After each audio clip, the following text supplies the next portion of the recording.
Vous voulez la voir? Oui, oui, oui. Bah, elle arrive. Elle est là. Ségolène Royal est avec nous. Applaudissements.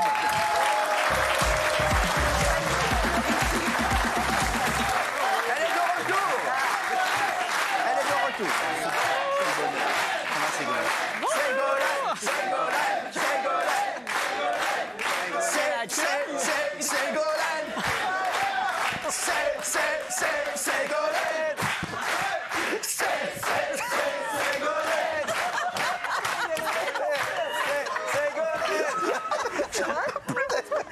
Stop! Ségolène, je suis très heureux. J'ai vu le dernier sondage. Vous avez vu comment vous grimpez? Ah oui. Oh là là là là là là. Non, j'étais heureux. C'est vrai? Je vous aime beaucoup. Non, mais c'est vrai. Partez tourner la petite maison dans la prairie. Ségolène, on va parler des difficultés des producteurs de lait, c'est important. On va parler de ça et on va. Vous avez commencé cette chronique. Vous voulez donner la parole à quelqu'un? C'est ça. Adrien. Je trouve que c'est important que dans ce moment que nous passons ensemble, on puisse être utile. Bien sûr. Voilà. Pour être Joindre utile, il faut l'utile donner à la l'agréable. parole à ceux qui sont concernés. Exactement. Essayer de leur répondre. C'est le président de l'association des producteurs de lait. C'est ça, Indépendant l'API. API. Regardez ce qu'il a dit. Bonjour, Adrien Ségolène Royal. À l'heure actuelle, les manifestations agricoles reprennent. Ces manifestations sont en fait celles des producteurs de la base qui aujourd'hui dépassent tous les syndicats.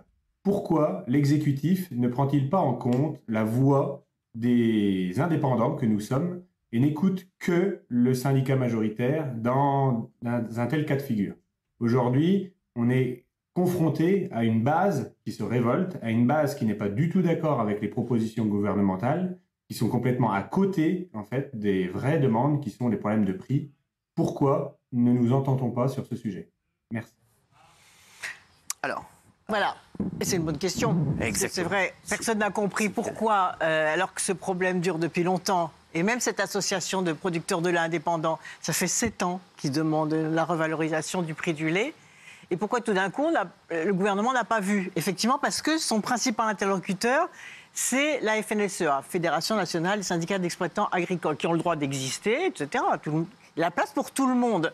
Le problème, c'est qu'au sein de ce syndicat, il y a les gros céréaliers, les gros producteurs de betteraves sucrières, les gros maïsiculteurs, etc. Et que, au fond, ils ont un peu occulté le problème des vrais paysans, c'est-à-dire ceux qui sont à la ferme, ceux qui produisent l'élevage, le lait, le beurre, le fromage, la viande, et les fruits et légumes, etc. D'ailleurs, l'affiche du salon de l'agriculture, qu'est-ce que c'est? Une vache. C'est pas un champ de maïs, hein. C'est une vache. C'est une vache. Est-ce que vous savez comment elle s'appelle d'ailleurs? Oreillette. Oreillette. Oui. Elle vient de quelle région? Elle a 5 ans. C'est ça. 5 ans, ouais. Elle a 5 ans, elle pèse 800. C'est marqué en dessous. C'est marqué en dessous. Il n'y a rien Mais de vous voyez, ouf non plus. c'est-à-dire que l'image finalement de l'agriculture est utilisée et finalement ce sont eux qui souffrent, qui sont en détresse, qui se suicident. Il y a un suicide tous les 2 jours et qui ne vivent pas correctement. Et qui ne vivent pas correctement de leur travail. Et en plus, ce que me disait Adrien Lefebvre, c'est vrai, et ça a été dit dans la presse d'ailleurs, c'est que le président de la FNSEA, lui, c'est un businessman. Hein. Il est président d'un groupe industriel qui s'appelle Avril, qui produit des biocarburants, et donc avec le colza, qui bénéficie d'avantages fiscaux, pourquoi pas? Mais le problème, c'est qu'il a accepté qu'il y ait une taxe sur le carburant ordinaire qu'utilisent tous les agriculteurs. Et c'est ça qui a suscité la révolte. La révolte. Forcément. Et donc, ce que me disait à l'instant, ce matin, Adrien Lefebvre, que j'ai appelé, c'est que je lui ai demandé mais à combien le litre de lait est actuellement en vente. Il me disait 43 centimes. Ouais. Et à combien est-ce qu'il faudrait qu'il soit vendu pour que vous puissiez vivre correctement, c'est-à-dire 1 SMIC et demi net, 2 SMIC bruts, qui est quand même par rapport au travail qu'ils font, l'absence de vacances, les heures de travail, etc. Il faudrait que ce lait soit vendu 56 centimes. Oh, ça va. Donc, vous voyez, voilà. Donc, il faudrait... Vous voyez, parce qu'on dit parfois, mais c'est compliqué pour un gouvernement de décider. Ben non, il suffirait de dire... En plus, pour toute l'Europe. On pourrait dire, non, maintenant, le litre de lait, c'est... intéressant, ça. C'est pour ça que... On parle aujourd'hui du prix plancher. Qu'est-ce que ça veut dire, le prix plancher? Ça veut dire tout simplement interdiction... D'aller au plus bas. D'aller plus bas. Interdiction d'aller plus bas. Ah, donc le prix plancher devrait être 56 centimes pour interdire aux transformateurs, aux laiteries d'aller en dessous et aux grandes surfaces de profiter de leur très petit nombre, parce que vous voyez, les éleveurs, ils sont beaucoup, Mais les laiteries et les sociétés de distribution, non pas les elles sont pas beaucoup, elles sont très concentrées.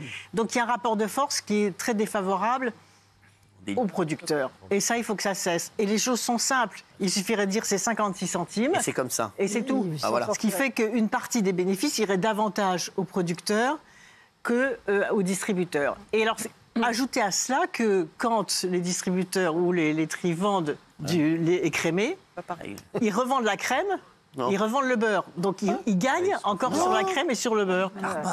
Et ces bénéfices sur la crème et sur le beurre ne revont pas à l'éleveur. Ah ben non.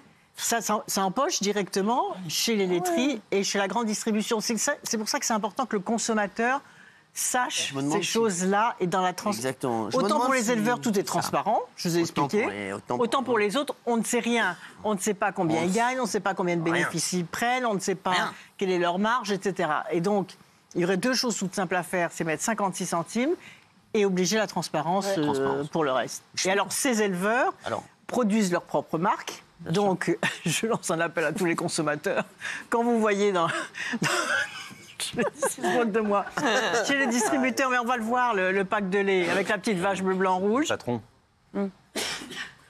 C'est qui? Voilà. Vous voyez le pack de lait, là, il y a même la version chocolatée. Donc, ils vendent ce petit pack ils vendent leur litre de lait en direct consommateur. Donc, quand vous voyez ce litre de lait, alors il faut savoir qu'il est un petit peu plus cher. Il faut dire la vérité, c'est-à-dire sans doute entre 6, 7, 8 centimes de plus. Mais quand c'est la crème et le beurre, c'est moins cher puisqu'il n'y a pas eu les marges des intermédiaires. Donc si vous voyez cette petite marque, il faut l'acheter parce que vous allez aider les éleveurs et le milieu rural à survivre. Merci Ségolène. Voilà. Franchement, c'était intéressant. C'est intéressant. Parce que j'ai appris un truc. Quel truc? Allez, 56 centimes. Je suis un homme de chiffres. Plus le prix plancher, plus personne n'y comprend rien. On dit prix plancher, mais non. J'ai déjà marché par terre. Et puis déjà, ça conteste, mais non, c'est pas possible. Vous avez vu, il y a déjà une polémique. Alors que si, c'est assez simple. Et ne faudrait-il pas leur rappeler que les produits laitiers sont nos amis pour la vie? Exactement, mais c'était pas mal cette publicité quand même, non? Les produits laitiers sont nos amis pour la vie. Pour la vie. Acheter équitable. Donc c'est le problème, c'est le prix juste, le prix équitable, et arrêter l'exploitation des uns par rapport aux autres. Merci Ségolène, on va se retrouver dans un instant avec ma séquence préférée. La minute culture de Ségolène. On va parler de l'année bissextile. Parce qu'en plus, Géraldine est née le 29 février. Mais oui, ce que j'ai Vous avez aimé son cadeau? Oui. C'est quoi votre anniversaire? Il y a quand même une certaine... Allez, on se retrouve dans un instant. Alors moi, c'est ce que je préfère. J'adore. J'ai envie de savoir, parce que je ne sais pas du tout pourquoi. Je croyais que c'était parce qu'on avait deux sexes, moi, le bisexuel. Oui, je m'en doutais que vous alliez me dire ça. Et ben voilà, moi, Ségolène, on me voit arriver avec mes gros sabots, là. Tout de suite.